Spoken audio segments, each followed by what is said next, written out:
spoštovani gospod župnik, Alojzij Golob, dragi gospod dekan Mirko Simončič, dragi bratje duhovniki in redovniki s frančiškansko provincialno patrom Marijo Čudno, spoštovane sestre redovnice, sestro Maro, ki je domačinka in letos obhaja 104 leta svojega življenja in se veselimo z njo in z njenimi sestrami blagoslova, ki ga Bog daje njej in po njej tudi vsem nam.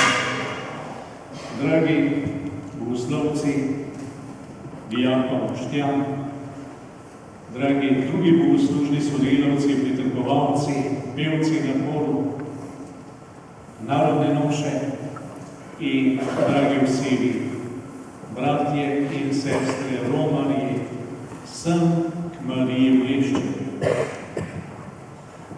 Danes smo se zbrali v hvaležnosti za uspešno dokončano delo obnove v tem svetišču in tudi na vseh podružnicah in okoli te cerkve, kar je zahtevalo veliko let, veliko sredstev, veliko skrbi, predvsem pa tistega tihega in vztrajnega poguma, v katerem človek zaupa v Božjo pomoč in v sodelovanje med nami.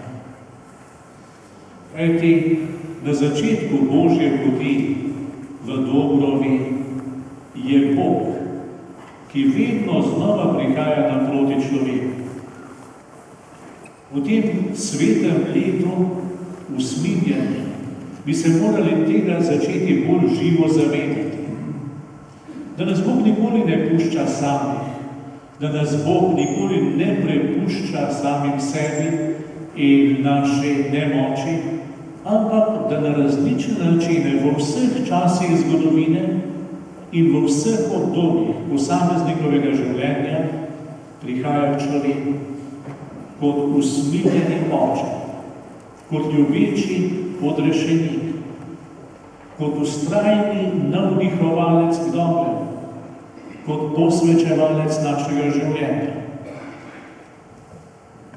In kakor je zgodovinskega Jezusa Kristusa svetu rodila Božja Mati Marija, tako nam Bog velikokrat pošilja ravno njo, da po njej zgane naša srca, da nas po njej pripravi na sprejem Jezusa, njegovega evangelija in našega odrešenja, ki mora zaživeti v tem času, v našem življenju.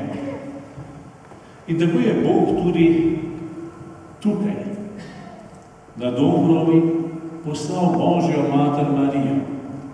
Zanimivo, kakor povsod drugod, tudi tukaj pred pastirčem.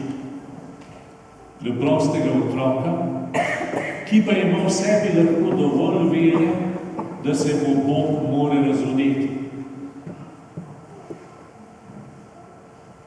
In tam sicer za zgodovinarje, za arhive, neulovljivo, pa vendar po sadovih jasno upotepljivo se je začelo Božje delovanje po Mariji, na Dobrovi in potem tudi širše, kajti romarji so prihajali sem z vseh koncev, največ pa iz Ljubljane, takrat, kadar je bilo v Ljubljani hudo, takrat, ko je kosila črna smrt kuga, takrat so množično prihajali sem, saj so se zavedali, da nekatere čudeže more narediti samo Bog in jih izprositi samo njegova sveta Mati.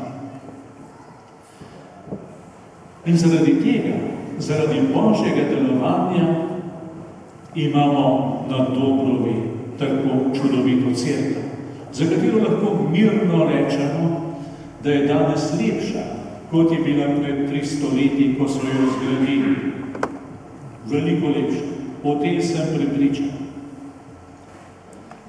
Vendar je vse čase služila svojemu namenu. Bila je Božja hiša, v njej je prebival Gospod Jezus Kristus v najsvetejšem sakramentu in prebiva. V njej je Marija poslušala prošnje in zahvale tistih, ki so se zatekali k njej in se ji prišli zahvaliti potem, ko so doživeli uslišanje. In skozi vsa ta stoletja je bila največja lepota te hiše ne vsa umetnost, ki navdihuje naše oči in nas dviguje, ampak tista resnična lepota te hiše je bila vera ljudi, ki so se zbirali v tem svetišču. Vera ljudi. Kajti, če bi te ne bilo, potem bi to svetišče bilo nepotrebno. Potem bi ta svetišče postalo prazno.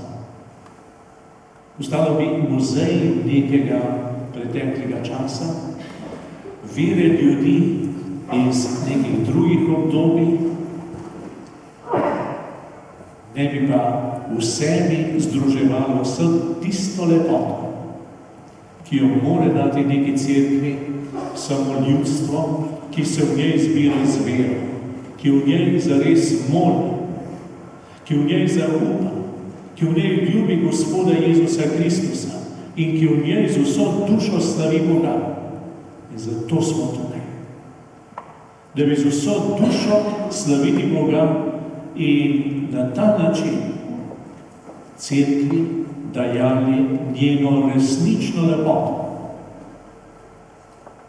In zato, dragi bratje in sestre, vam ne bom govoril o zgodovini tega svetišča, ne o njegovi umetnosti, ne o njegovi arhitekturi. Vse to lahko preberete v imenitnem zborniku, ki je šel ob 300-letnici te cerkve. Rad bi, da se danes mi, kristjani tega trenutka, ki moramo danes cerkvi dajati lepoto in ki moramo danes živeti in oznanjati evangelij, zazremo v Božjo besedo. Božja beseda danes je pravzaprav izzivalna. Jezus, ki gre v hišo farizeja Simona. Tukaj nam evangelist takoj razbije enega izmed naših stereotipov. Farizeji so Jezusovi nasprotniki. Poglejte, farizeji ga povabijo tudi k sebi na obed in Jezus se odzove. In pri obedu se je zgodilo nekaj čudovitega. Prišla je žena, jokala nad svojimi grehi in s solzami umivala Jezusove noge in jih brisala s svojimi lasmi.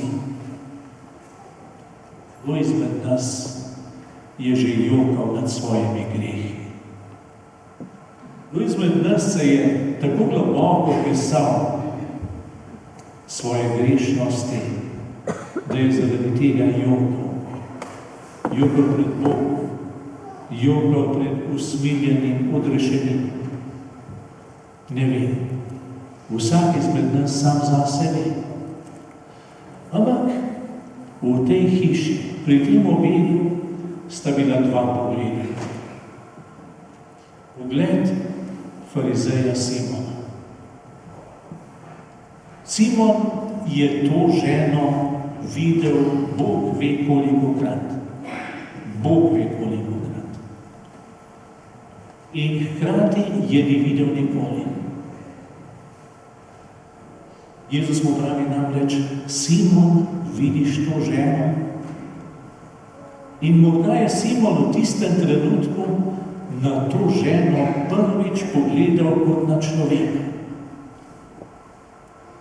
Do tistega trenutka je bila to vedno grešnica.